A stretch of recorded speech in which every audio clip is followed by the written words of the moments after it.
Friends, today we are going to practice one of the most important pranayama which is practiced worldwide.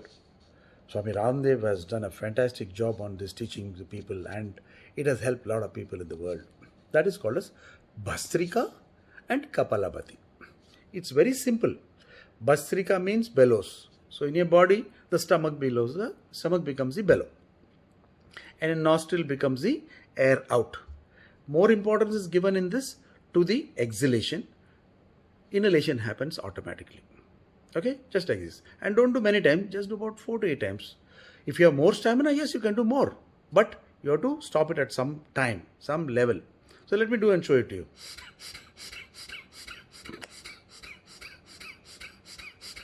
End of it.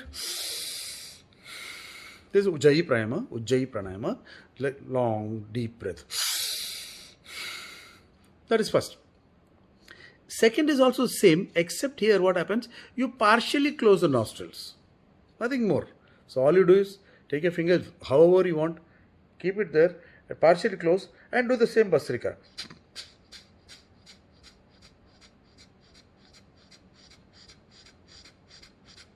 Again, Ujjayi. Then we go. Here what happened, this step is we breathe in through only one nostril. Breathe and breathe out one nostril. That is, push it out like a bellows, only one nostril. And close the other nostril fully. And the nostril you are breathing it, using it, that should be partially closed. Okay? So I am closing left fully and right is fully, partially closed.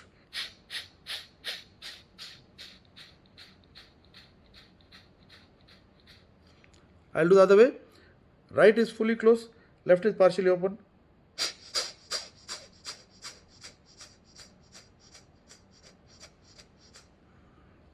Next, in this what happens? You breathe right in, left out. Inhale, exhale. Again the burst, the Bhastrika has to be there. The most important thing is the Bhastrika. So here it goes.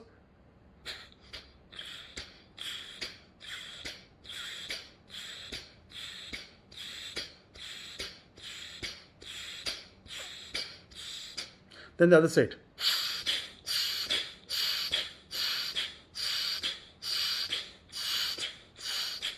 You're in both the sides. In Bhastrika, the most important thing is, while you're doing it, if your tempo goes down, for example, I'm doing like this.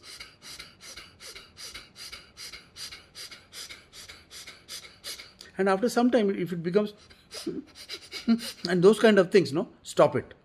It should be normal sound. Got it. Bhastrika is one of the fantastic pranayamas you can ever do. Then comes Kapalabhati. Kapalabhati is more like Bhastrika only, but in this what happens? You inhale slowly and exhale in the same bursting manner. Okay. Sometimes the air can come to your mouth and try opening the mouth. It's possible. Okay. So you can always do this.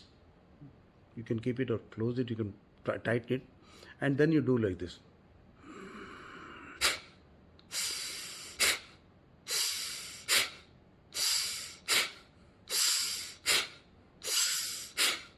That's all.